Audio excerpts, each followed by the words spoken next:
Hello friend, welcome to knowledge campus.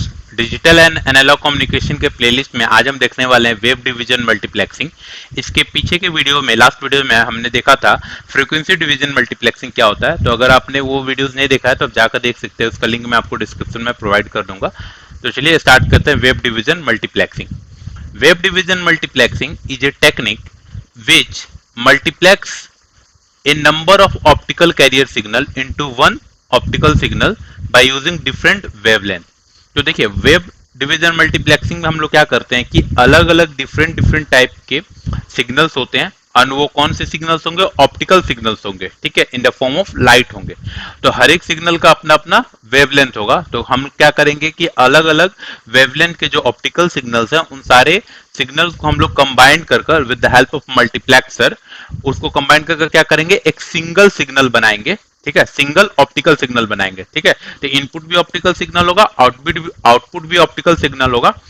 Difference ये होगा कि इनपुट जो होगा अलग अलग डिफरेंट बहुत सारे ऑप्टिकल सिग्नल्स होंगे, लेकिन आउटपुट क्या होगा? सिंगल ऑप्टिकल सिग्नल्स होगा। ठीक है, सेम काम करते थे हम लोग फ्रीक्वेंसी डिवीजन मल्टीप्लेक्सिंग में। क्या करते थे कि अलग अलग डिफरेंट टाइप के सिग्नल्स हम लोग इनपुट करते थे मल्टीप्लेक्सर में, और आउटपुट में हम लोग क्या मिलता था? एक सिंगल सिग्नल मिलता था, जिसको कंपोजिट सिग्नल बोलते थे। यहाँ पर भी हमें कंपोजिट सिग्नल मिलेगा, लेकिन वहां पर हम लोग क्या करते थे?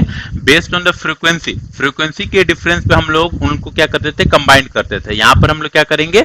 बेस्ड ऑन द वेवलेंथ के बेसिस पे हम लोग क्या करेंगे? उनको कंबाइन करेंगे। अलग अलग वेवलेंथ हर एक सिग्नल को हम लोग एलोकेट कर देंगे कि यहाँ से यहाँ तक का वेवलेंथ इस सिग्नल के लिए, और यहां से यहां तक का वेवलेंथ इस सिग्नल के लिए हो जाएगा। ठीक है, then that single optical signal will be transmitted to optical fiber। तो आपको पता है कि ऑप्टिकल सिग्नल हम लोग किस ट्रांसमिशन मीडियम की हेल्प से ट्रांसमिट करते हैं? ऑप्टिकल फाइबर की हेल्प से। तो ऑप्टिकल सिग्नल जब हम लोग वेब डिवीजन मल्टीप्लेक्सिंग की हेल्प से ऑप्टिकल सिग्नल को जब मल्टीप्लेक्स करते हैं, तो ऑब्वियस बात है हम लोग ट्रांसमिशन मीडियम भी ऑप्टिकल फाइबर ही यूज करेंगे। और ये सेम कंसेप्ट है फ्रीक्वेंसी डिवीजन मल्टीप्लेक्सिंग का। बस डिफरेंस ये है कि फ्रीक्वेंसी डिवीजन मल्टीप्लेक्सिंग में हम लोग क्या करते थे? फ्रीक्वेंसी के बेसिस पे कंबाइन करते थे, और यहाँ पर वेब डिवीजन मल्टीप्लेक्सिंग में हम लोग वेवलेंथ के बेसिस पे हम लोग कंबाइन करेंगे अलग अलग सिग्नल्स को। ठीक है, एंड इसका यूज क्या होता है? It is use to utilise the high data rate capacity of the optical fibre. आपको पता है कि ऑप्टिकल फाइबर की कैपेसिटी है कि लार्ज अमाउंट ऑफ डेटा एक बार में वो ट्रांसफर कर सकता है। तो अगर हम लोग केवल एक सिंगल ऑप्टिकल फाइबर अगर ट्रांसफर करेंगे तो उसकी फुल कैपेसिटी का हम लोग यूज नहीं कर पाएंगे। तो हम लोग क्या करेंगे? वेब डिवीजन मल्टीप्लेक्सिंग की हेल्प से हम लोग मल्टीपल ऑप्टिकल सिग्नल्स को कंबाइन कर एक सिंगल ऑप्टिकल सिग्नल बना देंगे, एंड उस सिंगल ऑप्टिकल सिग्नल को हम लोग ट्रांसमिट करेंगे ऑप्टिकल फाइबर की हेल्प से। ठीक है, क्योंकि उसकी कैपेसिटी हाई है ऑप्टिकल फाइबर की, तो हम लोग क्या करेंगे? मल्टीपल ऑप्टिकल सिग्नल को एक बार में ऑप्टिकल फाइबर की हेल्प से ट्रांसमिट कर देंगे।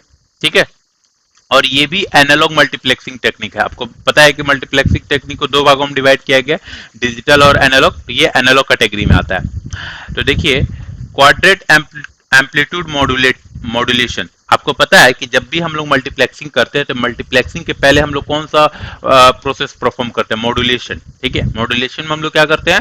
जैसे फ्रीक्वेंसी डिवीजन मल्टीप्लेक्सिंग में हम लोग क्या कहते हैं कि जो भी हमारा इनपुट सिग्नल था उसको मॉड्यूलेट कर एक फिक्स फ्रीक्वेंसी रेंज में हम लोगों ने उसको फिक्स किया था। उसके बाद उसको मल्टीप्लेक्स कर मल्टीप्लेक्सिंग प्रोसेस यूज किया था, फ्रीक्वेंसी डिवीजन मल्टीप्लेक्सिंग प्रोसेस। उसके बाद से उसको कंपोजिट सिग्नल बनाया था। तो यहाँ पर भी हम लोग कोई ना कोई मॉड्यूलेशन प्रोसेस यूज करेंगे। तो यहाँ पर कौन सा मॉड्यूलेशन प्रोसेस यूज होगा? QAM, quadrature amplitude modulation. इसमें हम लोग क्या करेंगे कि जो भी हमारे इनपुट ऑप्टिकल सिग्नल है उनको मॉड्यूलेट कर एक फिक्स वेवलेंथ वाले सिग्नल में उसको फिक्स करेंगे। ठीक है, उसके बाद से वो सारे जो भी इनपुट सिग्नल होंगे सबका अलग अलग वेवलेंथ हो गया। ठीक है, उसके बाद से वो सारे ऑप्टिकल सिग्नल को कंबाइन करेंगे, जिस प्रोसेस को हम लोग क्या बोलेंगे? Web division multiplexing. और उस सर्किट को कौन सा सर्किट यूज करेंगे? मल्टीप्लेक्सर। और हमें क्या मिलेगा? एक सिंगल कंपोजिट ऑप्टिकल सिग्नल मिल जाएगा, जिसको हम लोग क्या करेंगे?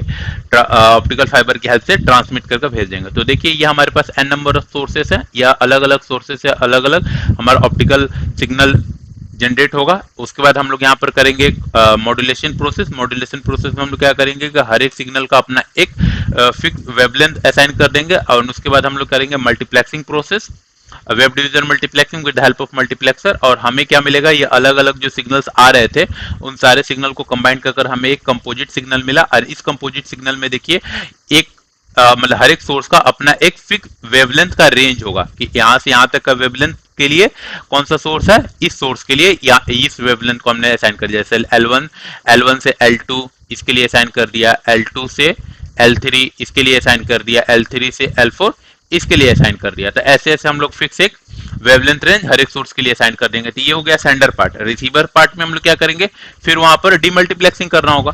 तो आप इस डायग्राम से भी अच्छे से समझ सकते हो कि अलग अलग सोर्स से हमें क्या मिल रहा है, 3-4 सोर्स है यहाँ पे, अलग अलग सोर्स से हमें ऑप्टिकल सिग्नल मिल रहा है। एंड उस ऑप्टिकल सिग्नल को हमने क्या किया, मॉड्यूलेशन कर कर उसको फिक्स एक वेवलेंथ रेंज में असाइन कर दिया। उसके बाद हम लोग यहाँ पर यूज करेंगे मल्टीप्लेक्सर, उसको कंबाइन कर कर एक सिंगल कंपोजिट ऑप्टिकल सिग्नल हमारा बन गया, जो कि जाएगा हमारा यहाँ पर कौन सा ट्रांसमिशन मीडियम में यूज होगा, यहाँ पर यूज होगा optical fibre. And optical fibre से होता हुआ जाएगा रिसीवर साइड में। रिसीवर साइड में हम लोग क्या करते हैं, डीमल्टीप्लेक्सिंग। तो डीमल्टीप्लेक्सिंग के लिए डीमल्टीप्लेक्सर यूज किया जाता है, उसको डीमल्टीप्लेक्सर बोलिए या डीमक्स बोलिए। तो डीमल्टीप्लेक्सर क्या करेगा, यहां से मिलेगा, इसको इनपुट मिलेगा कंपोजिट सिग्नल, उसको क्या करेगा, वो अलग अलग जो भी रेंज है सिग्नल में, जो भी वेवलेंथ का रेंज है उसको अलग अलग रेंज में उसको सेपरेट कर देगा। एंड उसको अलग अलग करस्पॉन्डिंग जो भी उसका डिजायर लोकेशन होगा वहां पे वो सिग्नल चले जाएंगे। ठीक है, ये समझ में आ गया। जैसे यहां से ये बैगनी वाला जो लिंक 1 का था वो लिंक 1 के पास बैगनी वाला चला गया। समझ में आ गया। ये जो मल्टीप्लेक्सिंग और डीमल्टीप्लेक्सिंग के लिए जो हम लोग मल्टीप्लेक्सर और डीमल्टीप्लेक्सर जो सर्किट हम लोग यूज करते हैं, उसके जगह पर हम लोग प्रिज्म भी यूज कर सकते हैं। तो देखिए स्टैंडर्ड साइड में एक प्रिज्म यूज करेंगे जहां से हमारे पास अलग अलग ऑप्टिकल सिग्नल्स मिलेंगे। एक खास एंगल पे हमें इसको इंसिडेंट कराना होगा ताकि वो रिफ्रैक्ट होने के बाद वो बैंड होकर एक सीधा लाइन में तीन हो जाए। ठीक है, तो ऐसा नहीं होगा किसी भी एंगल पे हम हर एक सोर्स के ऑप्टिकल सिग्नल को इंसिडेंट करा रहे हैं, नहीं, एंगल हमें एडजस्ट करना रहता है यहाँ पर। और एंगल ऐसे एडजस्ट करते हैं ताकि तीनों का जो रिफ्रैक्शन होने के बाद एक सिंगल बीम ऑफ लाइट बने। ठीक है, एक ही लाइन में वो रिफ्रैक्ट होकर निकले। तो उसके बाद यहाँ पर हो गया, एक प्रिज्म काम किया, मल्टीप्लेक्सर का काम वो जाएगा ऑप्टिकल फाइबर में। ऑप्टिकल फाइबर के बाद रिसीवर साइड में हम लोग क्या करेंगे, फिर यहाँ पे यूज करेंगे एक प्रिज्म, वो क्या करेगा, इसको फिर से सेपरेट आउट कर देगा। तो देखिए optical signal from the different source are combined to form a wider band of the signal with the help of multiplexer.